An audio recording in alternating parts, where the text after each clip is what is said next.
keep rising. Born to shine. Born to shine. Grinding, grinding, grinding. Even though I'm down, I made it now. Climbing, climbing, climbing. I am a queen, I hold the crown. Flying, flying, flying. Living my dreams and holding it down. Born to shine.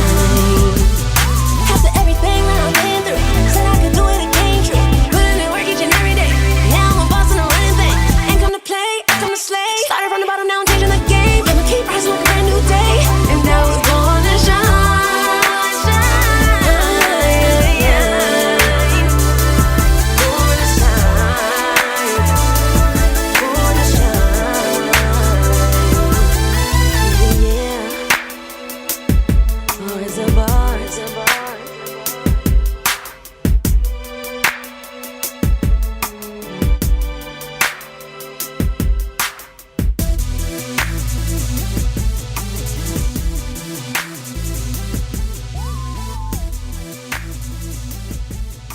No fucking volume. It's too hot. Fuck her up. Want some real shit. I got you, Mom. Fuck her up. Want some real shit. Come the fuck outside. Come outside!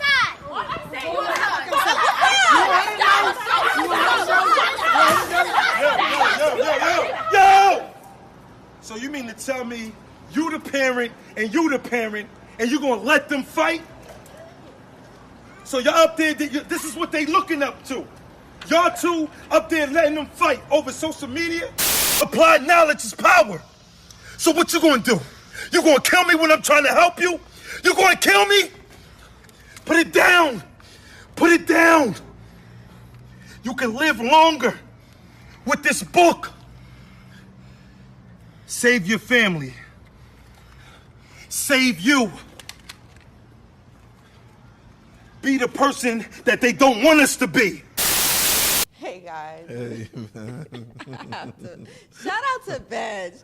Vegg is my guy right there. Shout out to Vegg, the cameraman behind the scenes right there. Yeah, well, quiet on the set. Oh, yes. man, you are better believe watching it. BARTV. We have the BARTV. brilliant and resilient B. Mcfly here. I want you to properly introduce yourself. How Let you them know doing, who you are, guys? because you're more than just your Instagram. Right. How you doing, guys? My name is B. Mcfly. I'm an actor, director, and a sober messenger, and definitely a motivator. Yes, You know? he Yeah. definitely motivated me. I came across his Instagram because, actually, shout out to Cuzzo from Thugged Out Thursday, No Grand Booth. He reposted the Dry Haters. Make sure you check out his Dry Haters Dry video. hater. Wow.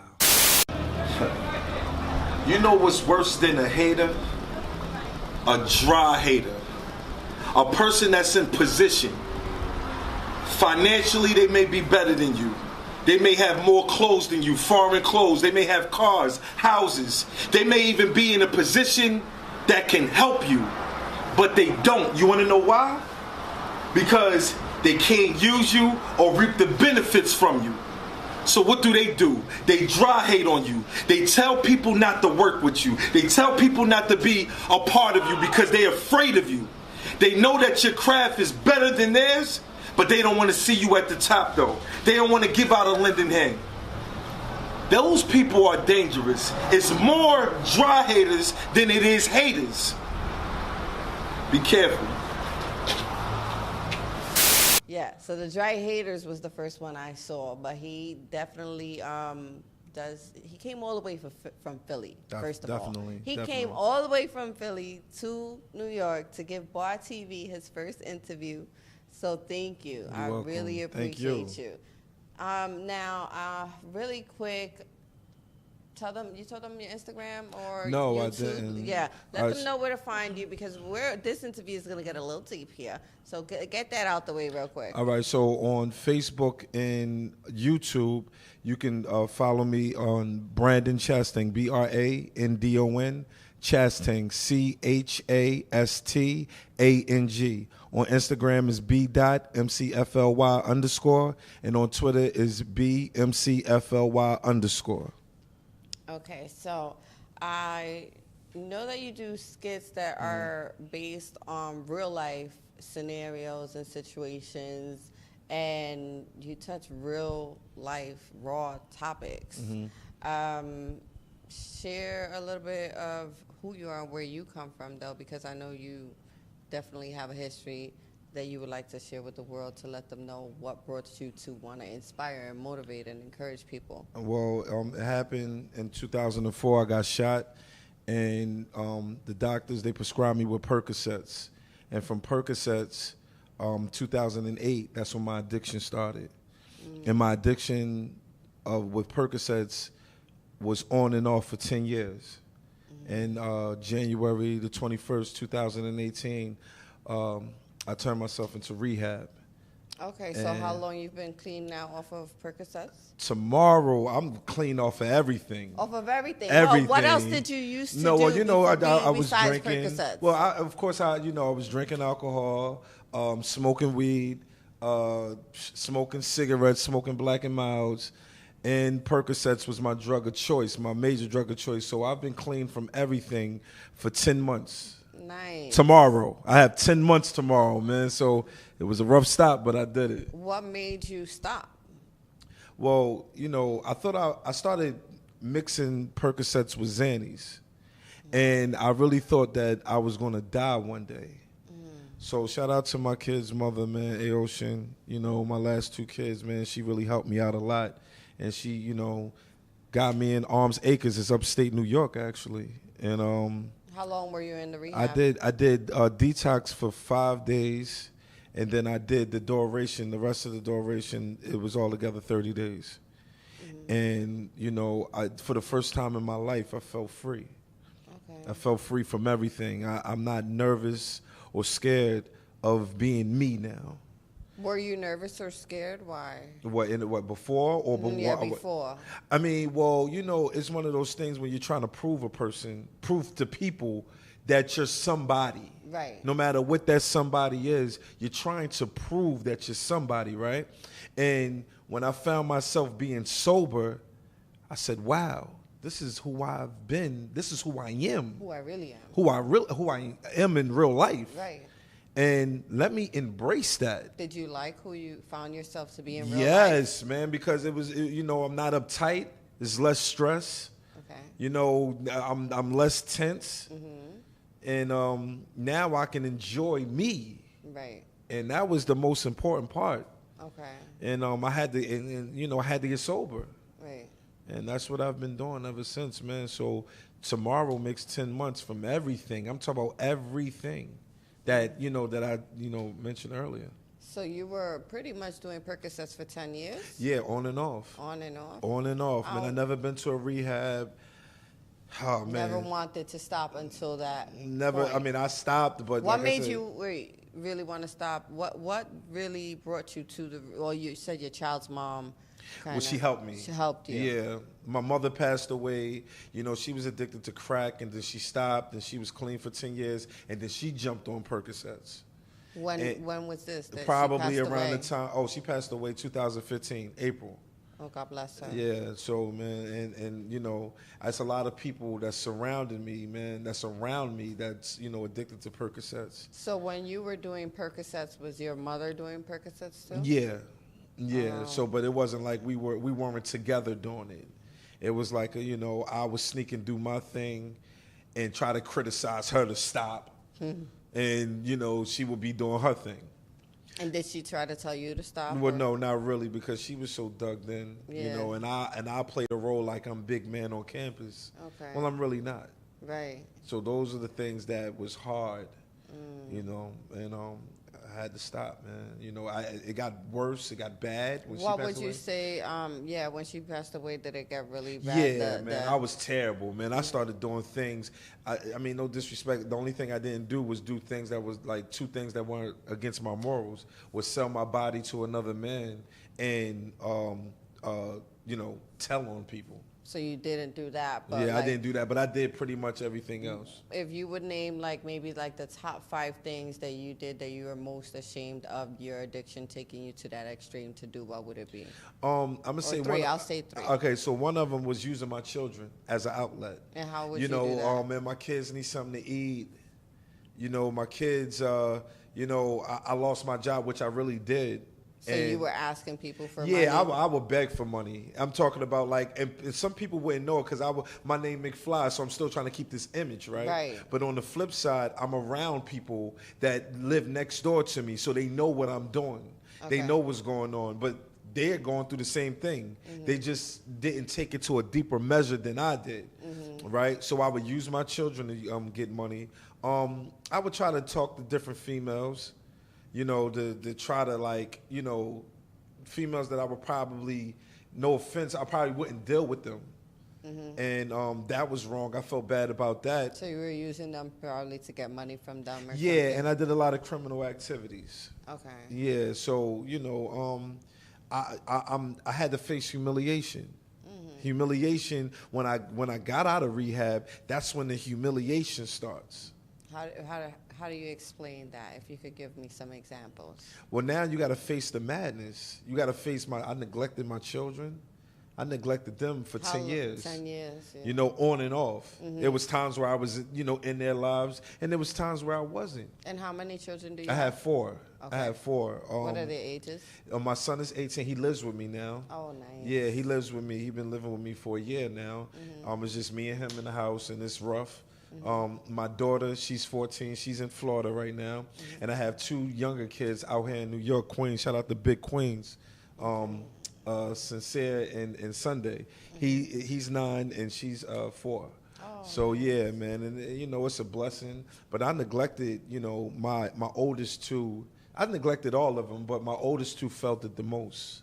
Right, because So they're older. And yeah, because they're older more. and they understand more. And I'm finally getting the relationship back with my oldest daughter, and it feels great, man. And I tell these things on Instagram. So your children are forgiving? Oh yeah, man, They I love got you. them back, man. My daughter, I mean, thank God for iPhones.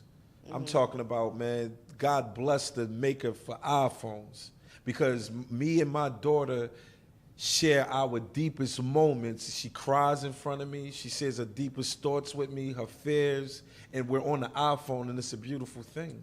Nice. Yeah. Beautiful. So now, how long have you been doing the skits? The skits started in February. When you got out of rehab? So I got out of rehab and started in February. What made you want to do it? You know, because that's when I'm like, yo, it's time for the real.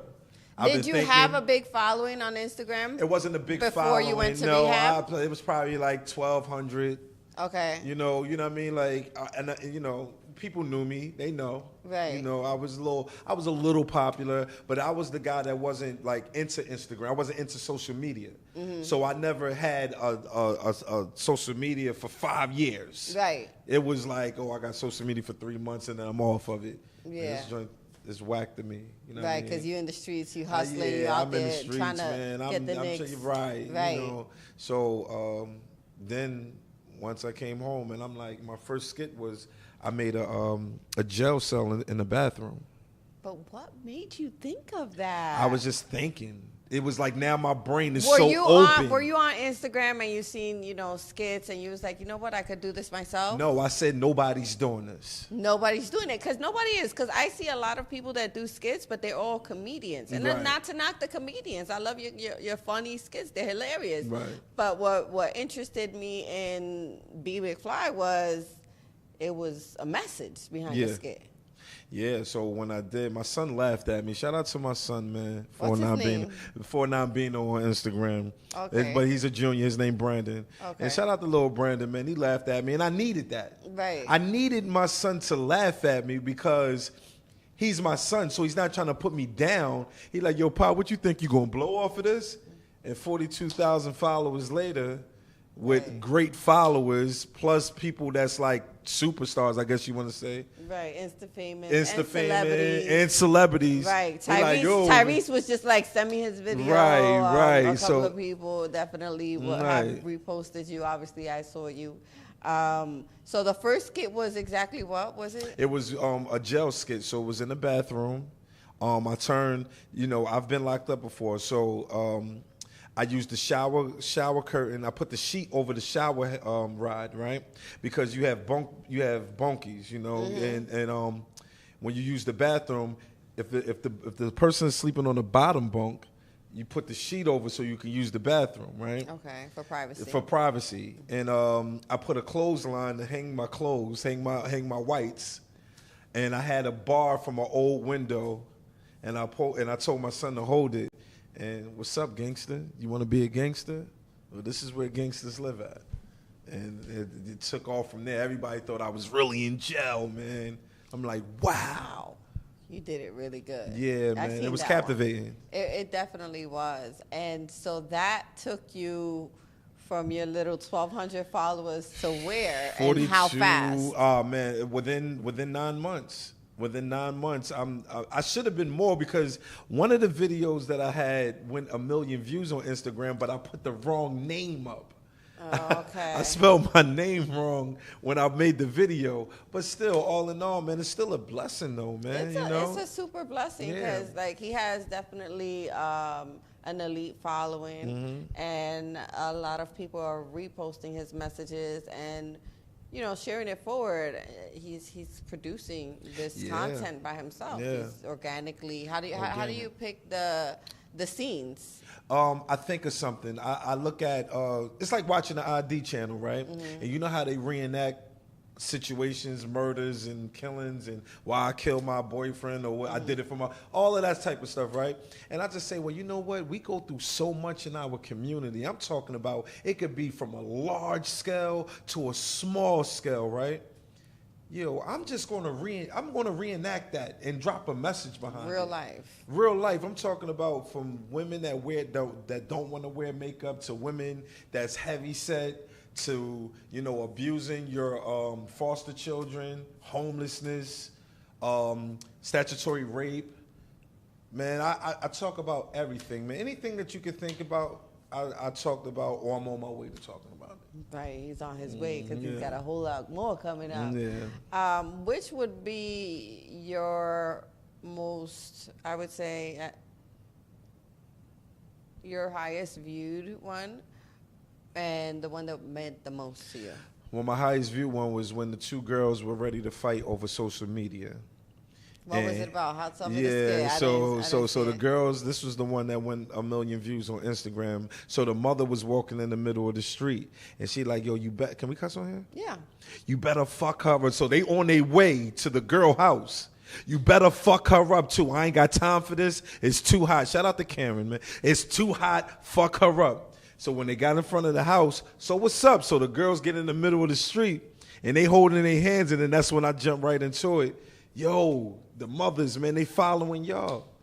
Y'all ready to fight over social media? You know what, man? You take your ass back home and you take your ass in the house. We need more men in these communities to do this right now.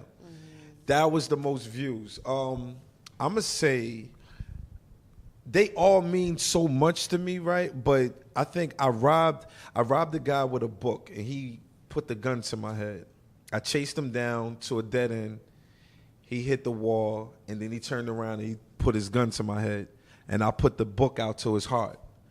And I'm like, what if I strip you from mental slavery? What if I strip you from stress? What if I make you do, like, basically giving them the opposite of what the gun do, what the person with the gun do, right? And I convinced them to put the gun down and take the book, man, and go off and save the world. I got another one where I took my son, he was, my acting son, to a grave with a hole in it. And I'm like, you want to die right now? I'm going to throw you in there. Get in there. He's like, no, Dad, I get it. Yeah, it's a lot of them, man. But them two was powerful to me. Nice. You have some really nice, powerful messages. What are some of your goals now that you have seen that people are open to listening to? Because one of my goals is to get on a network and create a show called Rehab. Because, the epidemic of Percocets, Xannies, K2, dope, it's at an all-time high, right? And now it's jumping into the, the white community. And, now that everybody's starting to, we need more sober commercials and sober messages, right? And that's one of my goals. And another goal is just to get in front of a film, man. in front, behind. Right. You know. He's here. He's here for you. Whatever y'all have for him. Yes, man. I'm open, man. You know, I do this from the top of my brain, man. Everything is organic. I don't have an actor and manager or anything like that, so. Right. And did you go to school? I didn't go. I went to school. I mean, how far you went? I went to college. I graduated from Lincoln University, and I got my master's. Okay. Yeah, so I always played both sides of the fence, the streets and school, trying to figure it out, right? Right. But I went to school for criminal justice and social services. Okay, and when during your time that you were on Percocets for those 10 years, were you working? Did you have a regular job? I always were had. You Yeah, functional addict? I was a functional addict in the beginning, and then I stopped working. I lost plenty of jobs, and then I jumped into the streets, make street money. I was good at both. What made you lose the jobs? Because it was like, I come up with my grandfather passed away, and my grandfather's not even alive no more, right? So I would use people that were already dead, and then I would just call out, and the next thing you know, I lost my job. Why? Because you just wanted to get high? Yeah, and or I couldn't. I needed to get something to help me move. I couldn't, like, sometimes it wasn't even about getting high anymore. It was about just the function. So you probably didn't have it to. I didn't have it to move. To move. You couldn't. Yeah, because get high. You have to be. Yeah, it's like heroin, right? It hits it's like your bones. heroin. It hits the bones. It hits. You go through cold sweats. You go through diarrhea. Yeah, it's a lot, man. Well, I always wonder because I have friends that I have grown up with and went to school with. My mom's a heroin addict in recovery, and definitely have a lot of people that I know that fell victim to the addiction of either pills or one of those strong drugs. I always want to know, what was your thought, if you could remember your thought that first time that you knew better than to do what you did? Well, the drug. Or did you not know that the Percocet would be addictive? I didn't know because I'm all hit up, right? And I'll take the pill. Because you got shot. Yeah, and I take the pill, and I'm like, well, whoa, my body is back in order again. I can move my legs. That's what happened. Whoa. It helped. Okay. What's the purpose of taking an aspirin? But you didn't find yourself groggy or dopey? Not in the beginning. Or nothing? No, not in the beginning. Not in the beginning. You don't go through that. It's when you take it every single day for a very long time. And mind you, you probably don't even realize what you're going through. Right. It's pains that you probably don't realize. You think because I'm a man, we like, oh man, my back hurt. Right. I'm good. But it's the pain of not having the painkiller. After you start knowing, now it's like, my back hurt is because I need a Percocet. So now it's messing with your mental. And now you're like, oh, my God, I'm hurting. Right. It's a mind over matter thing, too. Yeah. Well, the addiction topic is always interesting to me. So now, aside from that, is there anything else that you would share about yourself personally, either before or during or after the addiction, that you would like the world to know? Yeah, I just want everybody to understand that, I'm struggling with everything that's catching up with me. I'm doing everything on my own now. Mm-hmm. And, I'm burning chicken wings and trying to cook. I'm taking care of all my bills by myself. And before, I was always dependent on another female to either do it all or to help. Oh, you never stood on your own? You always I never lived really with stood on my else, own. so I was always, this is my first time really being single, living on my own, having to make sure that, my son eat. And if my children come over, they eat. And it's kind of rough, man, but you can do it, though. Right.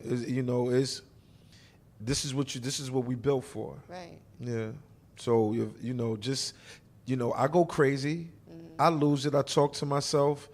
I get stressed out because the best thing to do was to take something, a drink, a pill. How hard is it daily? It's very hard, man. Sometimes I cry. Sometimes I'm happy. I feel all emotions. Mm-hmm. I smell different. I hear different. I touch different. I feel everything that I've never felt in my life. Mm-hmm. So when you feel everything, the smallest pinch is going to hurt. Right. And I'm still a man.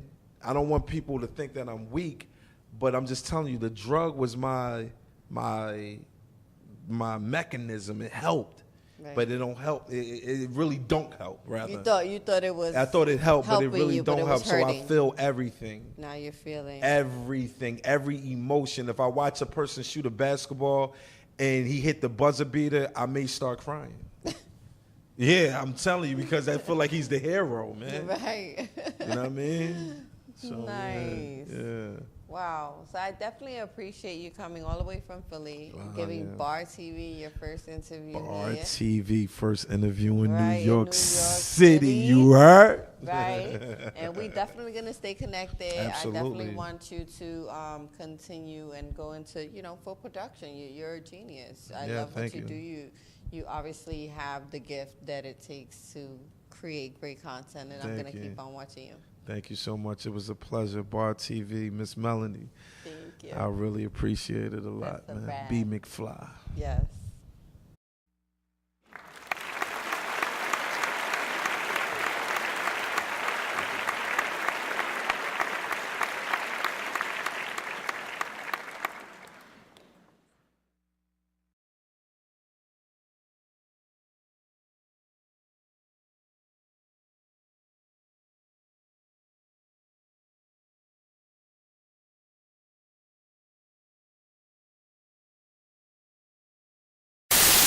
Grinding, grinding, grinding. I'ma keep grinding. Climbing, climbing, climbing. I'ma keep climbing. Rising, rising, rising. I'ma keep rising. Born to shine. Born to shine. Grinding, grinding, grinding. Even though I'm down, I made it now. Climbing, climbing, climbing. I am a queen, I hold the crown. Flying, flying, flying. Living my dreams and holding it down. Born to shine.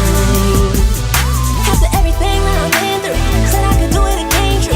Putting in work each and every day. Now I'm a boss and I'm running things. Ain't come to play, I come to slay. Started from the bottom, now I'm